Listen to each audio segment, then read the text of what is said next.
of bounds. Wow. It took a high bounce. The Raiders, it did bounce, or it might have stayed in bounds, but when the players recovered, he was out of bounds, exactly. Great effort there by the onside kick team. Onside kick unit by the Wolverines came inches from grabbing that ball. Unfortunately for them, he was out of bounds when he took possession of it. This, of course, coming in after that 6-yard touchdown run by Michael Gonzalez. Had one wiped out a couple of minutes ago on that inadvertent mystery whistle by the officials. North now looking to answer back on that slot T. And this time, Joey Estrada dragged into the backfield by Kevin Spears. Kevin Spears shot off his defensive end side. Read the play beautifully. He got him in the backfield, and he was not going to be shaken off on that one. Big play there by Kevin Spears. As we see on the replay, held on for dear life, dragged him down. Big loss, brings up a 2nd and 15 for the Raiders. From its own 37-inch North, they have 4 wideouts, something you don't see quite often. And now Garza throws, man open on that far side. It's caught. Brandon Villarreal makes the grab. A couple of weeks ago, he was on the junior varsity team. Now he's out here making grabs under the Friday Night Lights, and Ismael Canizales was on the coverage, but not good enough to prevent the Raiders' first down. Huge play there for the Raiders. They have to answer the call. The Wolverines just scored a touchdown. They lost 5 yards on first down. Big play by the Raiders. Let's see, they're already in Wolverine territory at the 38. Let's see if they can punch it in for some points. Another handoff for North for first down. This time it's number 14, Dion Hernandez, the backup quarterback. Mario Silva in on the stop. I saw number 14. Might have been wrong. Might have been Jacob Rodriguez. First down, PSJA North. Nonetheless, it's first down yardage. North now at the Wolverines' 28-yard line, trailing 7-0 in this 31-5-8 affair. Garza under center. This time with the handoff to Villarreal. Villarreal following his pulling guard, and he turns the corner almost to the 20, to the 22-yard line.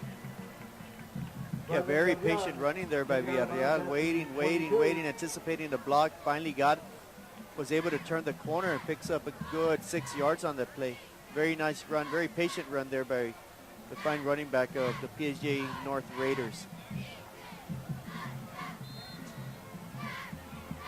The Raiders once again deep into Wolverine territory. They've been here many times all year long. This is where they stumble and kick themselves in the foot. Let's see if they avoid that mistake tonight. And another handoff. This time for no gain. Even Rodriguez loses his helmet. Good stuff there by the front four of the Wolverines. It's a loss of 1. Brings up 3rd and 5. The San Benito Greyhounds have scored. Makes it now 14-7. The Bears lead in the middle of the second quarter.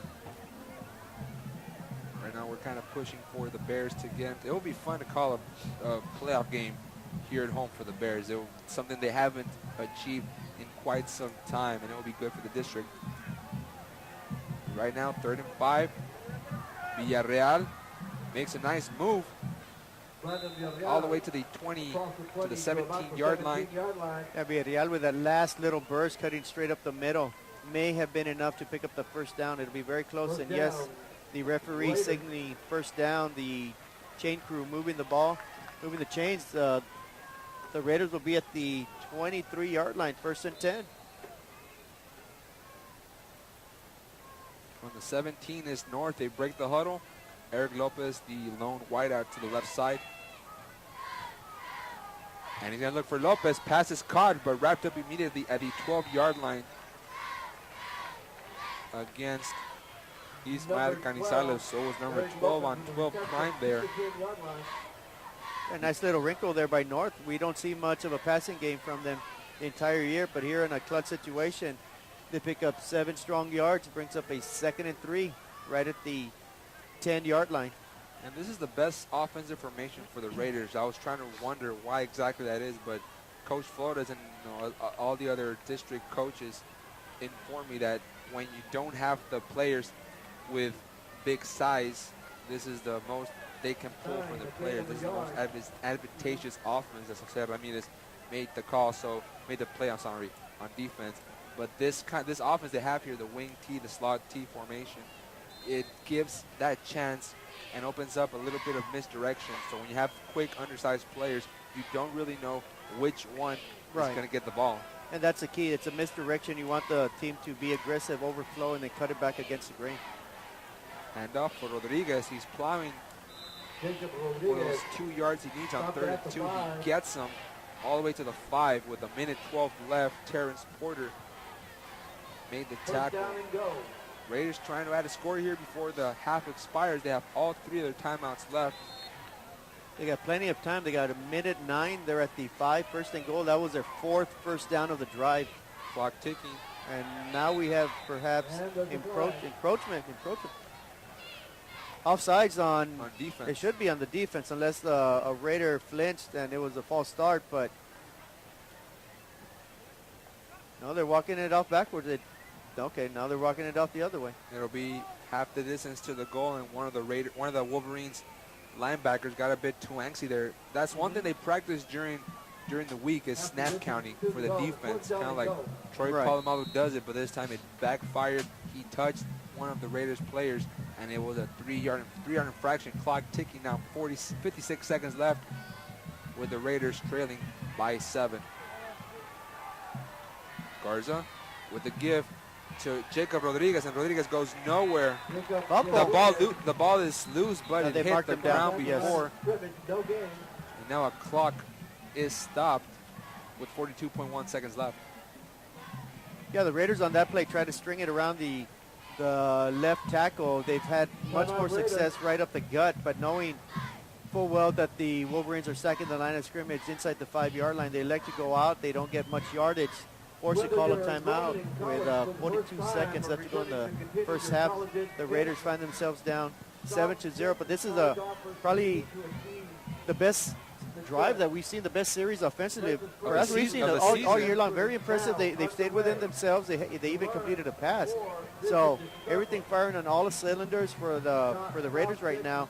But then again, they've been here many times before. We've seen them against some of the better teams where they actually moved the ball and then they got inside the 20 and committed a turnover or a costly penalty. The verdict's still out. They still got 3 more yards to go, and those are probably the 3 toughest yards in football. But the Raiders had probably the toughest non-district schedule of any team in the Rio Grande Valley. No doubt about that. Ed Couch, Elsa, and Donna was in there. And now the give for Gonzalez. He's going to be denied. I want to say he just got inside about at the 2-yard line. They stopped the clock once again with 33.9 seconds. So it's getting very interesting here. The Wolverines don't want to relinquish that 7-0 lead going into the halftime, and the Raiders desperately trying to get something positive going into the halftime. I don't know if they've been tied. I think every game going into halftime they've been behind, so it'd be a great momentum booster, and I believe they're going to receive the ball in the second half. So let's see what happens here. 33.9 seconds left to go in the half. Joey Estrada needed 3 yards, got nothing. They actually started 1st and goal from the 2. The 2.5, correct, because they were at the 5. So other scores for you tonight: Ed Couch down 6-10 against the Mercedes Tigers. The Wildcats of Westaco East are tied at 21 at McAllen Memorial. San Benito, from last time we checked, they are still trailing the PSJ Bears 14-7. The Cougars are on top 14-7. Cougars North? Edinburgh North? Edinburgh North, probably one of the best defensive efforts the Valley's seen in a long time. So Garza on 3rd and 3. It's a handoff for Rodriguez. He lowers his head. He's pushing the pile forward. Did he cross the goal? I want to say he did. They're signaling down at the half-inch yard line. Wow. Raiders signaling touchdown. Wolverines signaling a fumble or some other play.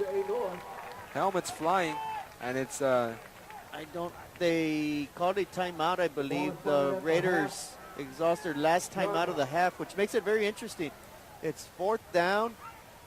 Should they go for it, or, you know, it's even closer than an extra point. Go a field for goal it. attempt. No question.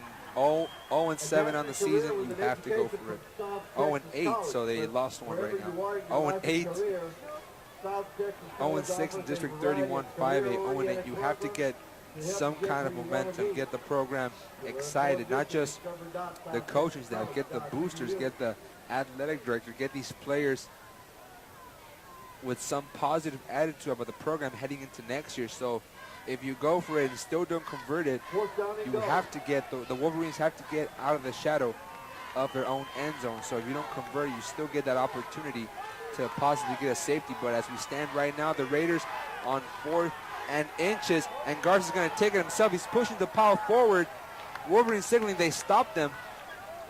Did he get in? Raiders now saying touchdown. Yes, and sir. they finally give it. There's a Raiders offensive sighting. David Garza from 13 inches out for the touchdown. Raiders an extra point away from tying this ball game with the Wolverines. That was about as close as you can get to making it or not making it. That ball must have just crept over that end zone. So the Raiders, let's see. They can get an extra point here. Who knows? They may go for 2. Now they're going to line up for the extra point. They'll be happy to take a 7-7 tie ball game into the half. Edgar Ruiz kicking the extra point out the hold from Joey Estrada. Kick is up. It looks good. And it is. So the Raiders, with 17.8 seconds left and no timeouts, are able to achieve an insurmountable drive. 7-7, tied with the PSJ Memorial Wolverines. You're watching Friday Night Football here on KTRI TV 17. Once again, I'd like to direct your attention to the scoreboard.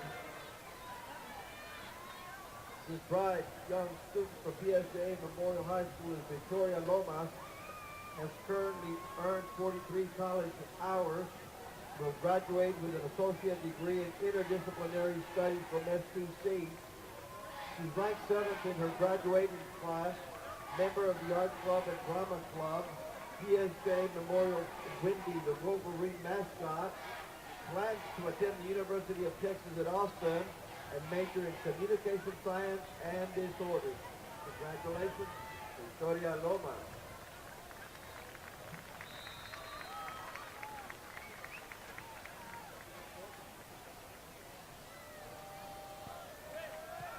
Raiders sending it off. Fumble. A fumble on the play. Bustamante couldn't quite get it. It's actually Calvin Gaona. Gaona skips a man, and he's got that whole right side to work with, but there was a wrap-up on special teams. Return Calvin Gaona. There's an injury for the Raiders. It's number 40, Raven Gutierrez. That's an awesome name, by the way, Raven Gutierrez. But Gutierrez appears to be favoring that right foot.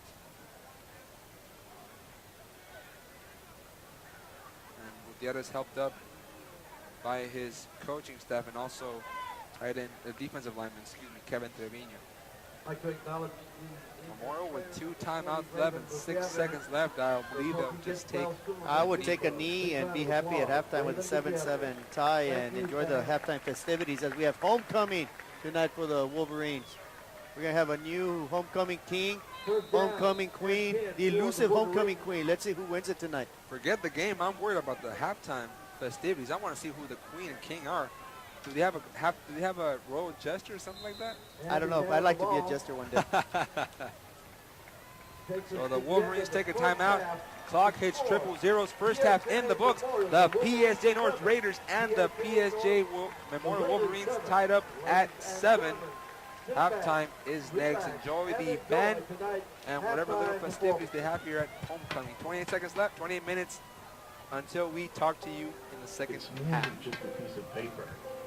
It's a chance at a better life for you and your family. Of discovering a career and not just a job. A chance to do what you love. Everyone deserves the opportunity to discover their potential.